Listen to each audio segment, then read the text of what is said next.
पुनः एक बार जोर से आपके साथ एक जयकारा लगाना चाहता हूँ। अब की बार 400 पार पूरे देश में इस समय यही नारा चल रहा है। जब हम 2014 में सरकार में आए तो प्रधानमंत्री जी ने सबसे ज्यादा गरीब कल्याणकारी योजनाएं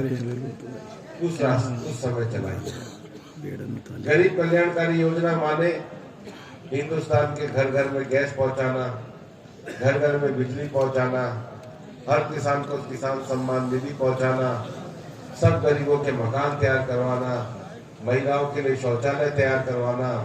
जनधन खाते खुलवाना। आप पूरा देखोगे कि 2014 से 2019 का वो जो समय था,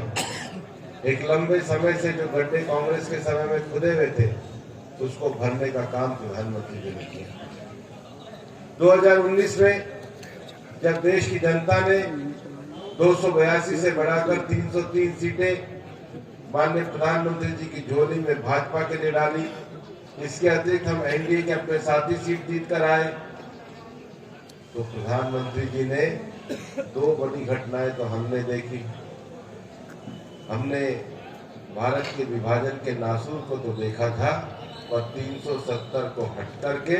एक और श्रेष्ठ भारत बनते हुए ये हमने 500 साल से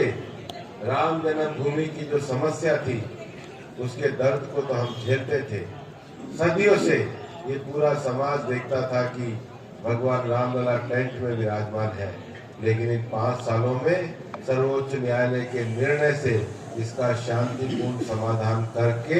रामलला की प्रतिष्ठा करते हुए ये गौरव का क्षण हमने इन पिछले 5 सालों में G20 की अध्यक्षता करते हुए भारत को हमने देखा है दुनिया की 5 डगमगाती अर्थव्यवस्थाओं से निकल के दुनिया की 5वीं बड़ी अर्थव्यवस्था बनते हुए हमने हिंदुस्तान को देखा। ये मैं इसलिए कह रहा हूँ कि 282 से 303 में जब हमने चमत्कार देखा है, तो अब तो हिंदुस्तान दुनिया की 5वीं बड़ी अर्थव्यवस्था बन गया है। अगर दुनिया की तीसरी बड़ी अर्थव्यवस्था बन के,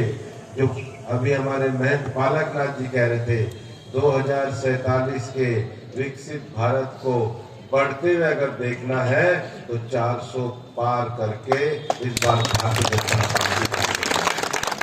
ये 400 पार का जो लक्ष्य है, ये 400 पार का लक्ष्य इतनी मजबूत सरकार को बनाना है जिसकी ताकत सारी दुनिया को पता हो। वैसे मोदी जी के राज में तो ताकत पता लगी गई। मोदी जी के राज में जब से पड़ोस के देश में सर्जिकल स्ट्राइक हुई है, भारत आतंकवाद से पूरी तरह मुक्ति की ओर चला गया है, क्योंकि हमने पूरे देश का विकास करने का काम किया। लेकिन 400 पार का लक्ष्य है, हम देश के गरीबों के लिए समर्पित एक ऐसी सरकार को चलाना चाहते हैं जिसने अपने पहले 5 साल के कार्यकाल में गरीब कल्याण के कार्य किए,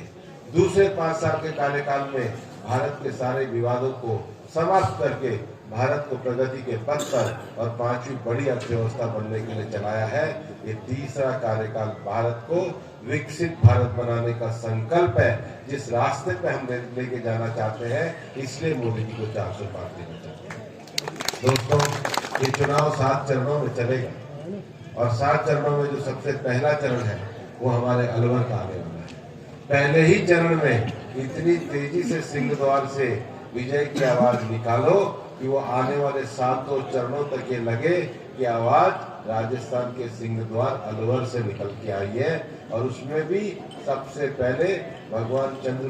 प्रभु की जो धरती है तिजारा, उस पवित्र धरती से निकल के आई है, बाबा बद्रीनाथ की धरती से निकल के आई है। अलवर संतों तप स्त्रियों की भूमि रही है। अलवर का आशीर्वाद का संदेश पूरे भारत में जाने की क्षमता है। दोस्तों, मैं कहना चाहता हूँ कि प्रगति के इस दौर में तिजारा का पूरे हिंदुस्तान में बड़ा नाम है। तिजारा का जो जैन मंदिर है, ये हम सबकी श्रद्धा का केंद्र है। 1956 में ये मूर्तियां यहाँ पर प्रकट हुई थी, तब से लोग इस तिजारा की जमीन को बढ़ते हुए देख रहे हैं। लेकिन उसके बावजूद भी शहर का जो बढ़ता हुआ आबादी है, शहर की जो बढ़ता हुआ आकार है, उस आकार में शहर के लिए और अच्छी सीवरेज व्यवस्था और अच्छे बस स्टैंड की आवश्यकता सब लोग महसूस करते हैं। मेरा ये सौभाग्य है कि मेरे से पहले जो सांसद रहे, जिन्होंने बहुत मेहनत के साथ अलवर की सेवा करी, मैं बालक नाथ जी यहाँ के अब विधायक है, लेकिन आप इन्हें सांसद भी मान सकते हो, क्योंकि मेरे और बालक नाथ जी में कोई अंतर नहीं है। मैं महाराज बालक नाथ जी के साथ मिलकर जो हमारी डबल इंजन की सरकार माने राजस्थान में भजन लाल जी की सरकार, केंद्र में नरेंद्र मोदी जी की सरकार, हम पूरे तिजारा और भिवाड़ी के विकास के लिए कोई कमी नहीं छोड़ने वाले हैं, क्योंकि मेरे और महाराज जी के साथ मिलने से इस पूरे इलाके में विकास की नई रफ्तार को हम लाना चाहते हैं। दोस्तों, हमारा भिवाड़ी बहुत तेजी से डेवलप होने वाला शहर है, लेकिन हम जानते हैं कि पिछली राजस्थान सरकार को हरियाणा सरकार द्वारा कई बार गंदे पानी के निकासी के विषय को लेकर के संबोधित किया, लेकिन राजस्थान की सरकार ने न तो मध्य प्रदेश की सरकार के साथ मिलकर के